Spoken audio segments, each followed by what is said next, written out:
Guys, Mother's newest album doesn't have the 3 lines. They have them on all the other album covers, even Eureka. Where is it? Where is it?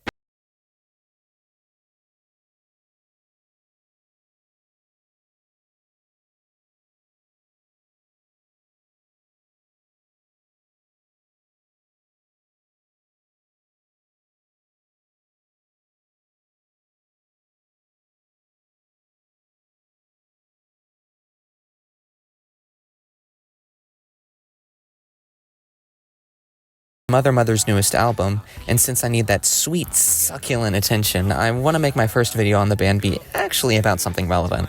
It's the first album release I've actually been around for, disregarding the deluxe version of Inside, so I've been very excitedly listening to this album on repeat ever since it came out. With that said, let's hope my obsessive listening habits pay off with the analysis of each of the songs.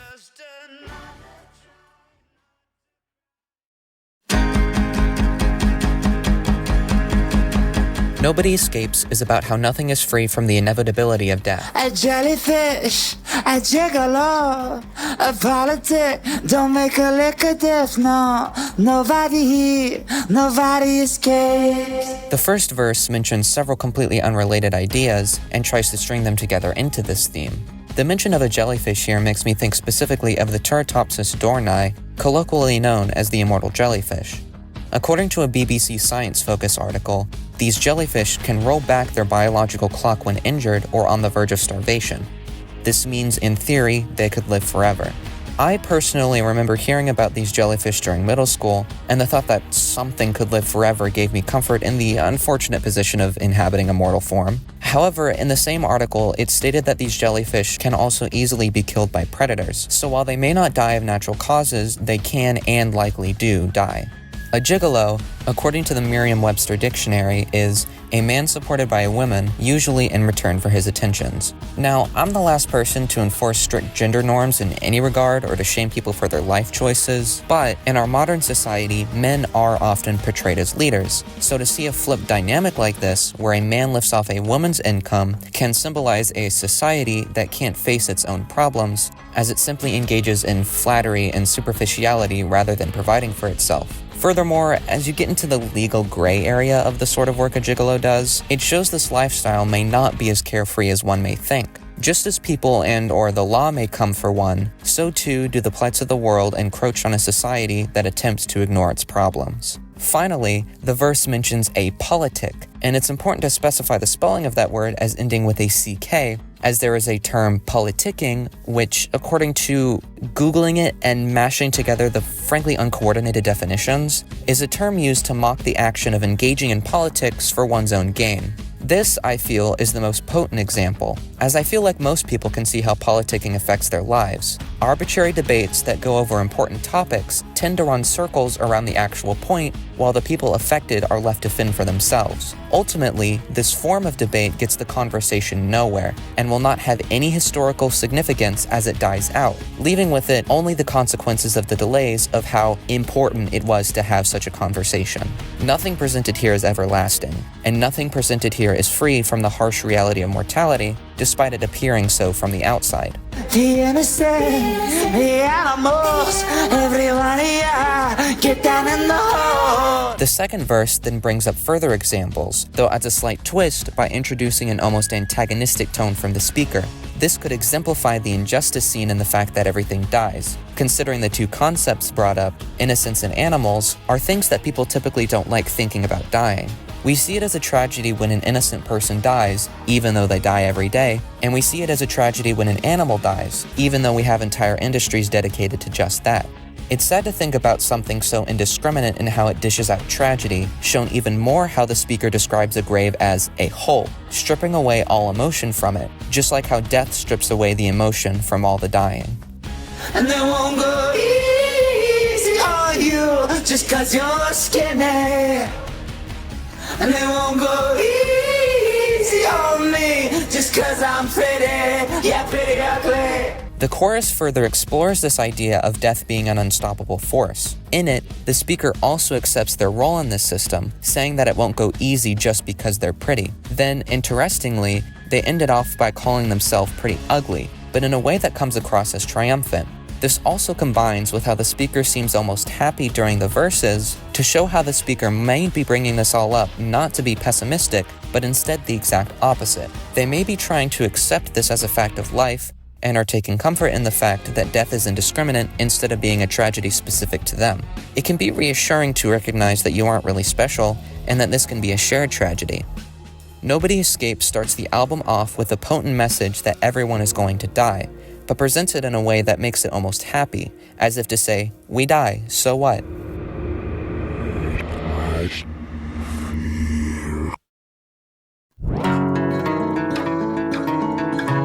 To My Heart is a song about embracing the darker parts of oneself. I'm going back to the start, through the darkness of my body parts. Oh Lord, there is horror in my bones. In the first verse, the speaker talks about going back to the start. This seems to suggest a sort of spiritual journey through one's past, further hinted at by the second line, which mentions going through the darkness of their body parts. Since one's body is truly the only constant in a lifetime, any sort of backstory is going to be told through a person's body parts. Though it seems as if the speaker struggles with this kind of thing, which is why their body is associated with darkness and horror. They might have some kind of rough past, and by exploring it, there's a lot to unpack and to struggle through. I'm gonna swim in the sin and down the river of lost innocence. Oh Lord, spit me out into the ocean's arms. In the latter half of the first verse, the speaker then switches to representing this journey with swimming. This sheds some light onto what their ultimate goal in all of this is, as they may want to go through their rough past to be able to move forward into freedom. Thus the progression from a narrow river to a wide ocean. The ocean in particular is also personified as having arms, which is an image typically associated with having a close connection with someone, such as a friend, family member, or partner, or with being comforted in some way.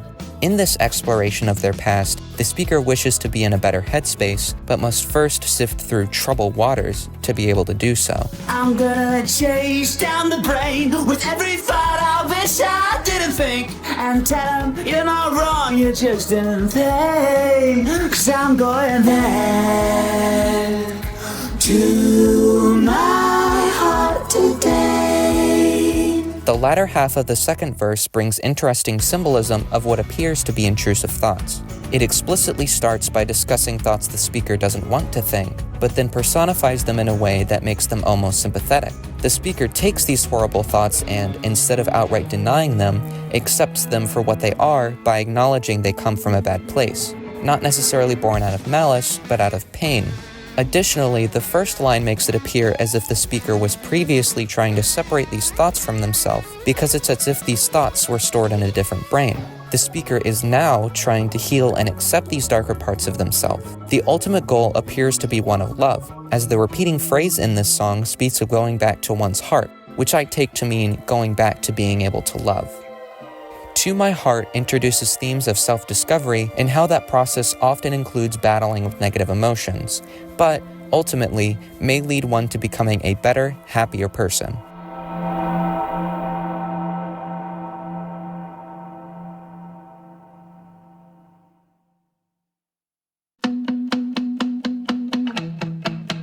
Explode is about one's love being so strong that it ends up hurting them.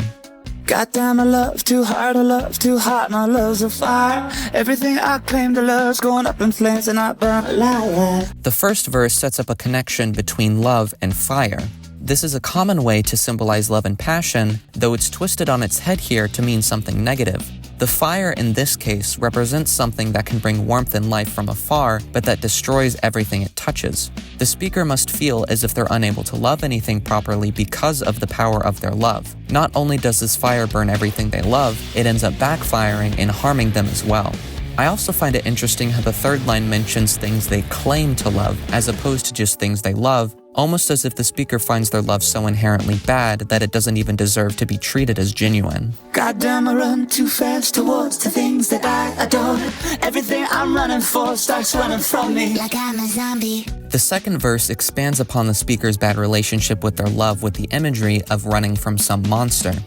They seem to vilify themselves by recognizing this cycle of love and hurt, blaming their own shortcomings for things going wrong. It's also interesting that a zombie is specifically brought up here because, again, there's something that's benign from afar, but that takes life when one gets too close to it. Furthermore, zombies are undead, formed from what once was living, which could reflect on how the speaker sees themselves as simply leeching off of things, using their love to be able to live. When I die, I'll let go. But in my life, I'll hold on until there's nothing left to hold, and then I'll just explode. The chorus explores how the cycle of love goes for the speaker. The intensity of their love makes them latch on to anything they can, and then they refuse to let go of it. However, as is inevitable with anything, things that are loved will eventually leave.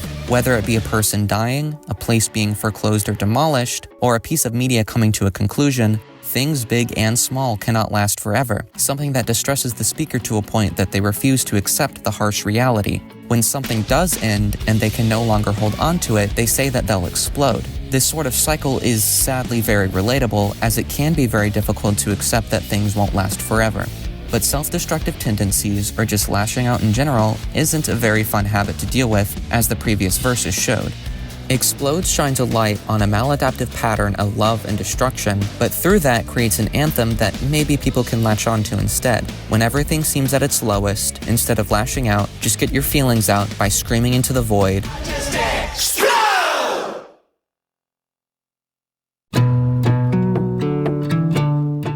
Head Shrink highlights how trauma can affect an individual's entire life, and how healing from it can often seem like an insurmountable task.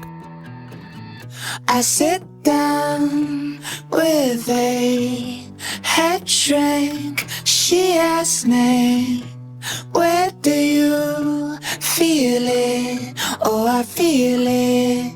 It's in my neck, it's in my back, it's in my inability to unpack the past. The song starts off setting up a scene of the speaker at a therapy appointment. I believe what's being described here as it is trauma, considering the final line here mentions unpacking the past, which is a commonly used phrase in trauma recovery. The speaker here mentions this trauma as being in their neck and back, which are places that are associated with chronic pain. It draws a line between such pain and trauma, picturing trauma as something that one always carries with them. And I think this is an intentional connection considering what the singer said about this song.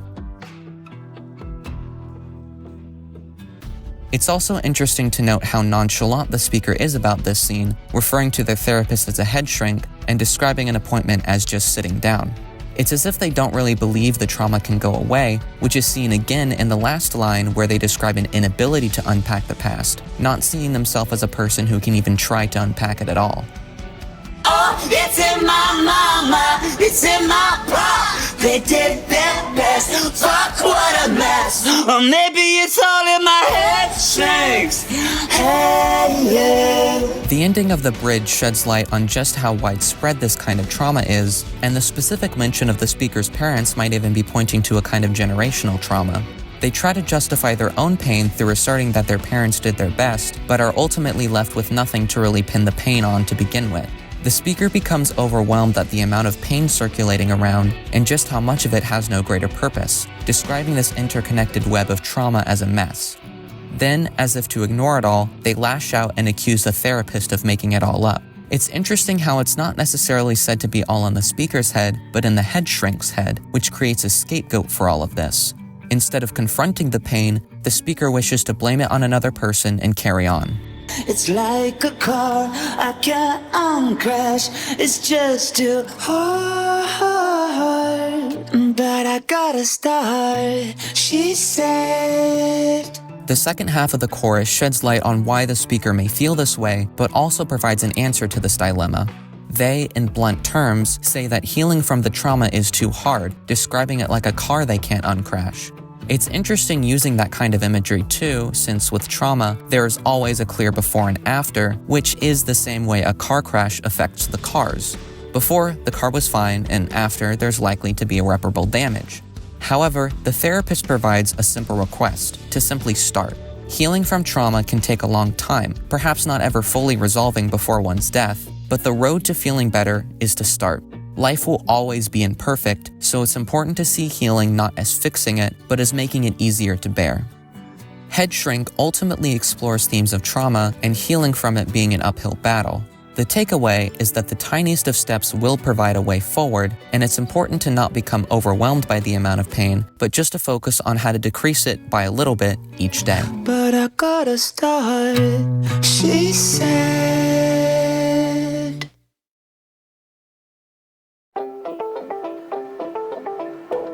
Days is a song about acknowledging pain without letting it take over. The pan is hot, I watch the oil spill. Think about putting my hand in it. Feeling something's better than numbness. Hey now, baby, ain't always like this. The first verse sees the speaker contemplating putting their hand in a frying pan to be able to feel something. There's yet another symbol here of something that can bring something good, that being oil in a frying pan, which can cook a meal, but also can cause harm if gotten too close to. Additionally, the speaker highlights specifically how the oil spits, which may symbolize seeing something full of life and desperately wishing to be a part of it. The oil pops and bubbles, always in constant motion, but dealing with one's own struggles can make things seem as if they aren't moving at all. This juxtaposition can lead one into wanting to be a part of just about anything that's dynamic, even if it ends up hurting them. However, the speaker then ends this thought process off by addressing another person, assuring them that this isn't always how it's like, which is a structure repeated in the next verse. On my block, I watch the children play. Chances are they'll feel like this one day. Innocence is just a bridge to pain. Hey now, babe, it ain't always so great. The speaker here talks about children playing on their block, lamenting how these children will likely feel the same way as them at some point in the future. There's something to be said about seeing young kids who still retain their innocence. There's a sort of split between wanting to preserve that innocence, but knowing that the only true way to do that would be to tell them of what's to come to make sure that they can take it, which is something that ruins their innocence anyways. Childhood is such a fleeting moment, and the cynical view would say that the very fact that childhood is so pure makes it easier to be hurt in that time. Thus the third line talking about how innocence is just a price to pay. Again though, the verse ends with the speaker assuring another person that things aren't always so gray.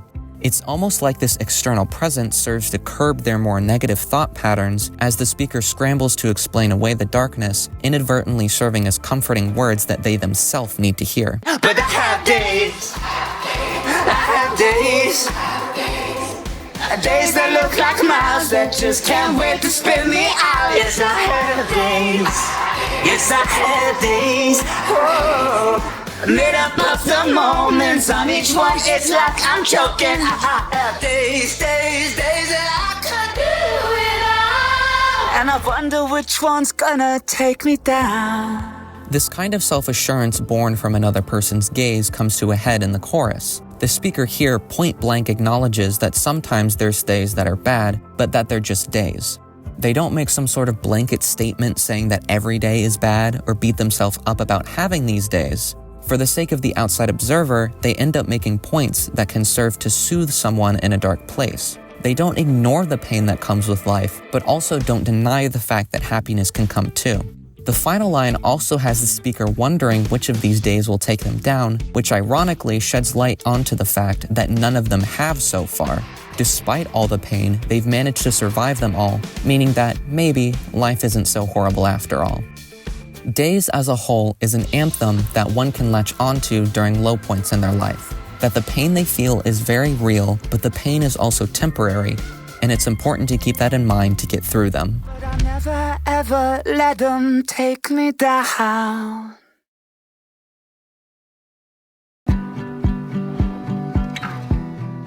Forever is an exploration on the concept of immortality and the fear that comes with its absence. I'm trying to find forever, trying to meet my maker, feeling like a hellhound, trying to catch an angel. The first verse sets up the ultimate goal that the speaker has. They want to be able to find forever, which is likely to mean immortality. However, this task is insurmountable, which is seen through religious imagery. Forever is symbolized to be an angel, a being of purity and comfort. Being able to extend one's presence in the universe is a highly sought thing, the concept of immortality having its influence in just about every culture. The speaker, by contrast, is a hellhound. Not even a demon suits how lowly a human is compared to the concept of forever, considering our existence is barely a blip in time. Below even the demons and sinners, the overlooked animal tries to go after the highest being, an impossible feat. But what do I do? What do I do? What do I do? What do I do? What do I do? What do I do? If forever isn't true.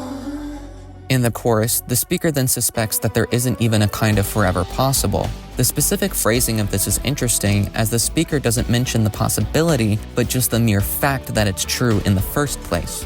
It goes from the unattainable goal it was in the verse to a kind of myth, which again reflects the concept of immortality. All the way back in Nobody Escapes analysis, I mentioned the immortal jellyfish and how it can still be killed. With that in mind, it's really only a possibility that these jellyfish live eternal lifespans if left alone, so it's just left up in the air. Even more than that, there's not any practical applications for this immortality being transplantable to anything else, so even if it's proven true for others, it's not proven for humans. You could also argue that maybe the forever expressed in this song is meant to be a kind of legacy, but with how much has been lost to time already, the forever of today may become the forgotten in the future. The speaker comes face to face with this fact and nearly falters because of it, repeating, "What do I do?" as if to prolong admitting it. Baby, learn to breathe. Baby, learn to see. Baby, learn to bleed. Baby, learn to scream. Baby, learn to throw her heart into the fire. Baby, learn to burn. Baby, learn to lose her mind. Baby, learn to die. Baby, learn to die. So baby, better try to find forever. In the outro to the song, the speaker projects their feelings onto a baby becoming alive. This is mainly used to capture the fragility of life and to emphasize the injustice of mortality.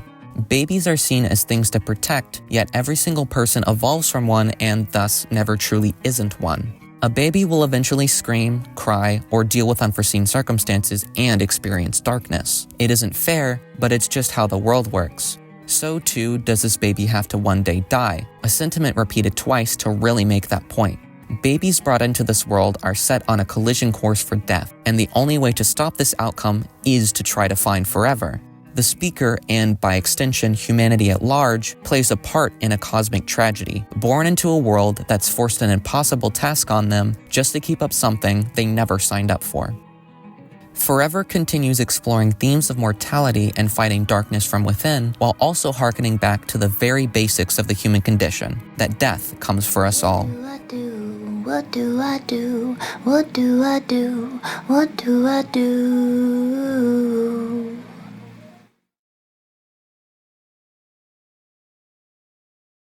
Since Grief Chapter is a full album instead of an EP, I've decided to split its analysis into two parts to make it easier on me, and also to not make the videos like an hour long, so that's all the songs for now. Well, at least their lyrics, since, songs have musical audio, so I'm gonna talk about that now.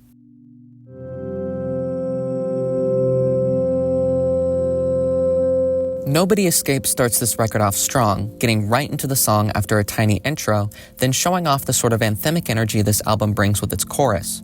I think this song is probably my favorite out of this side, since it's just so energetic, and the way that is delivered during the chorus is so cool. To My Heart has an unexpectedly perfect transition between the ending of Nobody Escapes, which took me by surprise since I hadn't really considered how the little speeding up sound could work as anything other than a little intro back when To My Heart was released as a single. To My Heart, honestly, is my least favorite from this side, but it has grown on me. It shows off a bit of a slower side while still having groovy beats throughout. Explode, on the other hand, goes so hard. It starts off quiet, sort of building up, then all of a sudden that drum fill hits and everything, explodes out. This is probably my favorite to sing along to since there's a wide range of volumes and emotions in the delivery. Head Shrink continues this theme of small going large, starting off with a simple acoustic guitar and drums, but eventually building in the bridge until there's just this release of emotion all at once before it's brought back down again. I find it's almost a sort of screaming into the void and adds desperation to the song that aligns well with the messaging. Days is just a really fun song. It feels like a car trip song, honestly, especially with how everyone starts laughing in the middle of the last chorus. Then, Forever. Oh my. Forever is very close to being my favorite song on the entire album. And it would be if it wasn't for a certain song starting with an E and ending with also an E. And also not Explode, because that one ends with an exclamation point. I really like how Forever plays with delays and reverb to make the vocals become instruments themselves, especially in the transition between the main song and the little ending part, where everything just kind of sits for a while.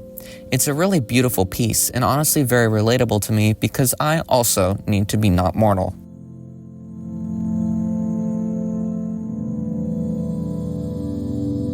The day or the day after that it was announced, I pre-ordered the vinyl version of Grief Chapter, and obviously since the album's out, I have it now.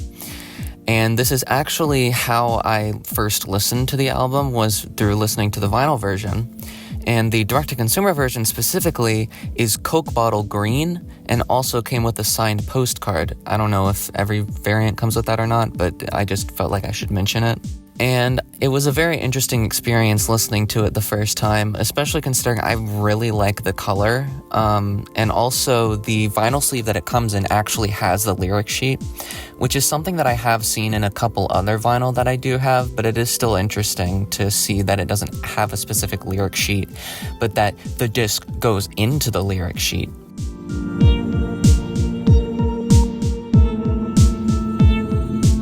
Speaking of first listens, upon first listen of Nobody Escapes, I actually had a different analysis planned for it, because I initially thought that it was about how capitalism corrupts nature and humanity, instead of, going into more of like the themes of death and grief, and the album titled Grief Chapter. But I figured that the verses were mainly talking about like things that are affected by capitalism. And so you start off with the verse I feel was the strongest for this analysis, because it talks about a puppy dog, a butterfly, ladies and babies, you're first in line. So puppy dogs and butterflies not only are these kind of like sacred, cute little animal creature things, but also it is actually shown, like specifically I saw this in the music video, that it's in a conveyor belt. Specifically that in the music video made me think that it was about capitalism. And ladies and babies are first in line is because babies are exploited, because from the moment you're born, you're raised into this system, and ladies are historically discriminated against. And not only that, considering it's with babies, it's, the whole birthing process, especially in America, just kind of like sucks because it costs money. And then also, again, you have to raise your child from day one to be indoctrinated into capitalism. And then the chorus, I feel, also was pretty strong for this interpretation of the song, because the chorus says, they won't go easy on you. And specifically, it's they won't go easy, which corporations. And they won't go easy on you because you're skinny. Skinny meaning poor in this case, or unable to give much of value to the system, but they'll still drain you for what you're worth. I do feel ultimately the analysis that I went with is the correct one, but I figured I'd at least put this here because I thought it was cool. And it also shows that you can look at things from different angles and get completely different messages. So, if you were paying close attention, you might have noticed a little note during Explode's analysis that said that I made a recut version of the video to use in the background. That is because the official video for the song uses AI art. This was a really disappointing thing to see from a band that I love so much, but ultimately, I'm hoping that this is just a one-off mistake from Mother Mother, and that they'll, going forward, not use AI in their videos. As well as that, it doesn't seem like this was entirely the band's decision, as the VFX artist of the video so kindly shouted themselves out in the comment section of the Instagram post announcing the music video. Now, I want to be clear. My whole viewpoint isn't just AI bad, especially considering that I used an AI tool to separate the vocals and instruments from the music in this video. It'd be a little hypocritical of me to just make that blanket statement and move on. So before I go to any specific critiques of this person's claims, I just want to take a moment to talk about why I personally find using AI art models specifically to be bad in the first place. The main gripe I have with AI art is that the data that these machines are trained on, more often than not, contain thousands of art pieces from artists who don't know what their art is being used for. It just feels disingenuous to me to go around claiming this to be some new tool for creative expression when, ultimately, AI can only ever copy something from a human artist's work. These algorithms are unable to create anything new, otherwise why would there need to be training data in the first place? And it's scummy that these stolen art pieces are being copied from. Maybe if there was some model out there that only trained from artists that consented to their work being used, I'd be a bit more inclined not to care, but there's not one out there to my knowledge. But don't take my word for it, take my poorly researched version of copyright law's word. Since Mother Mother is based in Canada, let's take a look at Canada's Copyright Act of 1985, which states that it is an infringement of copyright to do so, without the consent of the owner, anything that only the owner has the right to do. It's pretty widely agreed upon that using someone's art without their consent is generally a bad thing. Now, you could argue that AI art is transformative enough to fall under fair use, but A, legislation isn't taking into account AI at all because it didn't exist when the law was written, and B, the art isn't being used for anything mentioned under the Fair Dealings Clause, except maybe that last point. But even then, I'd argue that AI art would definitely affect the market of artistry as a whole if left unchecked, and thus, the artists of the stolen pieces would be, at the very least, tangentially affected. However, scrap that entire argument because the person who made the effects in the video seemingly doesn't care anyways. They said, and I quote, "Stealing is not the exception, but the norm," when responding directly to this type of criticism. So, this isn't even a debate worth having because the person who used the AI art in the video seems to not even care about stealing other people's art in the first place. Now, I want to be fair to this person, so maybe they're not referring to actually stealing art, but instead getting that mixed up with being inspired by another work. I'm inclined to believe this as they bring up several times about how much human artists have supposedly stolen to make their works throughout art history. A point that they make in this regard is that hip-hop music was founded in, quote, stolen disco records. First off, in my very basic cursory research, I couldn't find anything that suggested that any records were stolen. All I could find is that hip-hop was started by rappers rhyming over disco beats, not that they were stolen. I'm worried that this may be showing some racial bias, as hip-hop is rooted in African American culture and predominantly enjoyed and created by Black people, and it's a common stereotype that Black people are more prone to stealing. I don't want to outright accuse this person or anyone who would make this statement of being purposefully racist, but I believe it's important to call out potential bias here that can be harmful. Second off, hip-hop just doesn't use disco music anymore. No beat nowadays is just lyrics atop already existing disco music that would be absurd. It may have had its roots in disco, but hip-hop did eventually branch off from its foundations, and therefore, there's enough difference between the two genres to call hip-hop truly original. What this person seems to be claiming with this then is that if you don't come up with something entirely new and unfounded in literally anything on earth, then it isn't original, which is an impossible standard to live up to. They're possibly levying the fact it's an impossible standard to their advantage to make it seem like the opposition is stupid for trying to argue that AI models coming up with any ideas is any less original than humans coming up with ideas, despite the fact that the definition of original presented here is fundamentally flawed. There were also multiple times where this person was just vaguely stating that AI art is simply being used to express an idea. Okay. Fine, sure, they're an artist using a tool to make something. I can't really argue against that statement. However, there are a plethora of other tools at your disposal that aren't so controversial that could have been used in this video instead.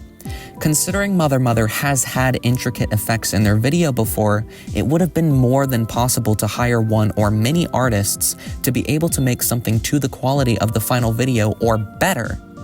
There was no reason to use AI over any other technique other than a need to feel superior to others by using some new technology or just as a way to cut corners. So there's no need to argue so fervently for the use of something that's in the end completely optional. Ultimately, until the band says something about it, I think it's safe to tentatively give Mother Mother a pass on this one. However, it's still very disheartening to see from them, and I hope that they can learn from this mistake in their future endeavors. The first I heard from this new album was a song from the next side, Normalize, back when it originally released last summer. I remember specifically my first time listening to it because I was dog sitting for a family member and snuck in watching the music video in between letting the dogs outside. The next single, To My Heart, I honestly wasn't too impressed with, though. The Matrix? Oh boy. I'll talk about it more in the next video, but I really enjoyed the song and the video a lot. And in the video, there was a QR code that showed up that, when scanned, takes you to the official Grief Chapter website. Sadly, the site's actually changed and the original version isn't archived, but I remember it showed a corkboard with Polaroids of the band strewn about, and atop the picture, which I actually did save, there's a loop of the funky little bit from the end of Nobody Escapes, which, when reversed, says Chapter, which I thought was pretty cool, and also didn't realize was going to actually be in the album since Nobody Escapes hadn't released at that point.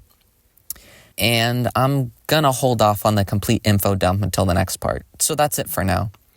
Hopefully the next video doesn't take me a million years to make, but I apologize in advance if it does. Thank you for watching, and have a good day.